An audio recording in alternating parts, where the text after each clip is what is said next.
Hello viewers, welcome to my kitchen. இன்றைக்கி ஒரு டிஃப்ரெண்ட்டான ரெசிபி தான் பார்க்க போகிறோம். வேர்க்கடலையை வச்சு ஒரு மைசூர் பாக் ரெசிபி செய்ய போகிறேன். அதுவும் ஒயிட் சுகர் சேர்த்தாமல் வெல்லத்தை வச்சு செஞ்சுருக்கேன். அது எப்படி வந்திருக்குதுன்னு பார்க்கலாம் வாங்க. ஃபஸ்ட்டு அதுக்கு தேவையான பொருட்களை பார்த்துக்கலாம். ஒரு 3/4 கப்பை விட கொஞ்சம் அதிகமாக நான் வெல்லம் எடுத்திருக்கேன்.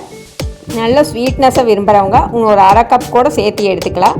ஒரு 3/4 கப் அளவுக்கு கடலை மாவை மெஷர் பண்ணி எடுத்துக்கிட்டேன். அடுத்ததாக வேர்க்கடலையை வறுத்து எடுத்துக்கலாம்.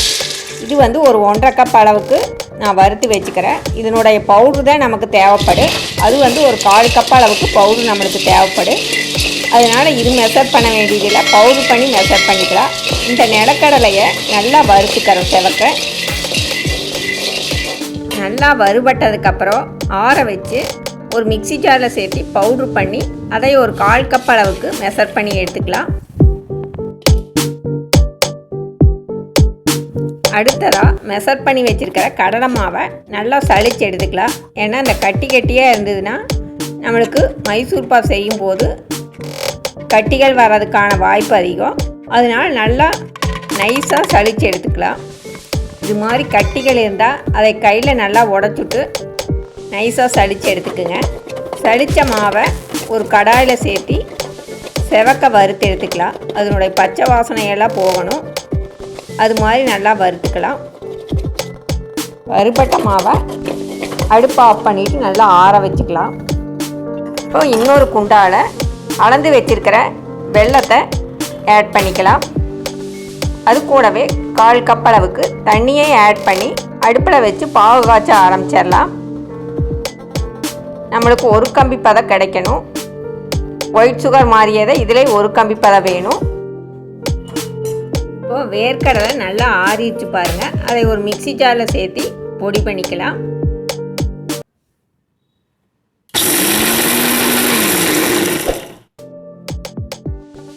இந்த பவுடரை ஒரு 1/4 கப் அளவுக்கு மெஷர் பண்ணி அந்த வறுத்து வச்ச கடலை மாவு கூட ஆட் பண்ணிக்கலாம். இது கூட நெய்யும் எண்ணெயும் கலந்து நான் ஒரு 1/2 கப் அளவுக்கு ஆட் பண்ணிக்கிறேன். பர்ஃபெக்டான மைசூர் பாக் வேணுன்னா நீங்கள் 1/2 கப்பு நெய், 1/2 கப்பு ஆயில், வாசனை இல்லாத ஆயில் எடுத்தால் தான் உங்களுக்கு அந்த ஸ்ட்ரக்சர் வரும். எங்கள் வீட்டில் ஆயிலியாக விரும்ப மாட்டாங்க.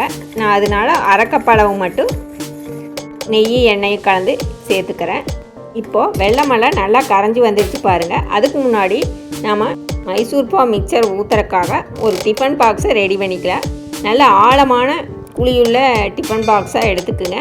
இப்போ ஒரு கம்பி பதம் எப்படி செக் பண்ணுறதுன்னு பாருங்கள். இது மாதிரி நூல் மாதிரி வரணும். 1 ஸ்ட்ரிங் மட்டும் வரணும். இதுதான் கரெக்டான பதம்.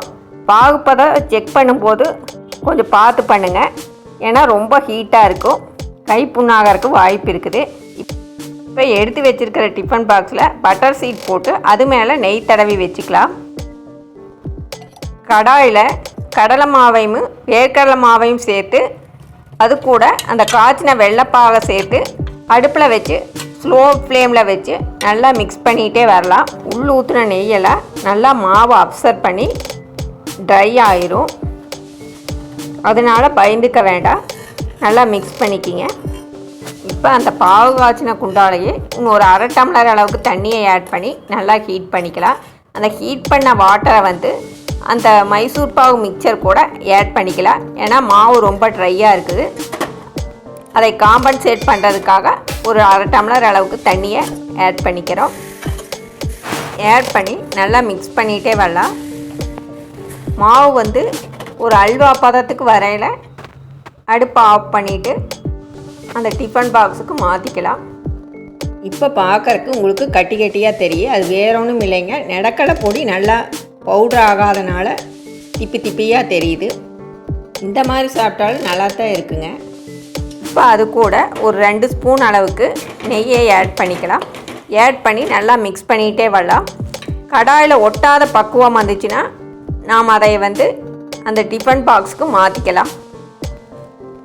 இப்போ பாருங்கள், கடாயில் ஒட்டாமல் கரண்டியோடு சேர்ந்து வருது. இந்த பதத்தில் நாம் அடுப்பை ஆஃப் பண்ணிக்கலாம். இப்போ அந்த மைசூர் பாக் மிக்சரை ஒரு டிஃபன் பாக்ஸுக்கு மாற்றிட்ட பாருங்கள். அது மேலே நெய் தடவிய ஸ்பூனை வச்சு நல்லா டேப் பண்ணி விட்டுக்கலாம்.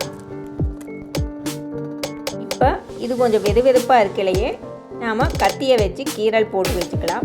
இது நல்லா சூடு ஆறுனதுக்கப்புறம் ஃப்ரிட்ஜில் ஒரு 4-5 மணி நேரம் வச்சோம்னா நல்லா செட் ஆயிடும். அதுக்கப்புறம் கட் பண்ணிக்கலாம். இப்போ நல்லா செட் ஆகிடுச்சு பாருங்கள்.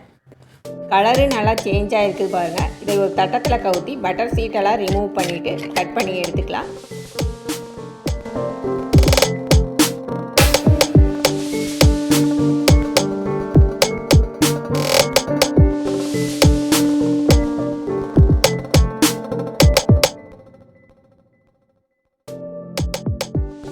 நீங்கள் உங்களுக்கு பிடிச்ச ஷேப்பில் ஸ்கொயராகவோ ரெக்டாங்கிளாகவோ டைமண்ட் ஷேப்லையோ கட் பண்ணி எடுத்துக்குங்க.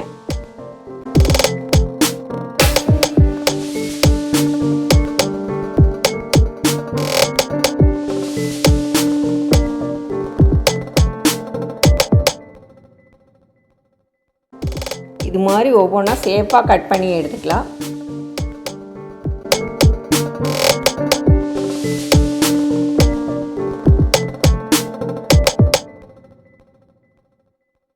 இப்போ அதை பிச்சு காமிக்கிற பாருங்கள் எவ்வளோ சாஃப்டாக இருக்குதுன்னு. ஆனால் இதனுடைய டேஸ்ட் வந்து வேர்க்கடலையோட ஃப்ளேவர் தான் டாமினேட்டாக இருக்குது. உங்களுக்கு பர்ஃபி மாதிரி தான் இருக்கும். பர்ஃபி டேஸ்ட் பிடிக்கிறவங்க இது மாதிரி ட்ரை பண்ணி பாருங்கள். வேறு ஒரு ரெசிப்பியில் பார்க்கலாம். தேங்க்யூ.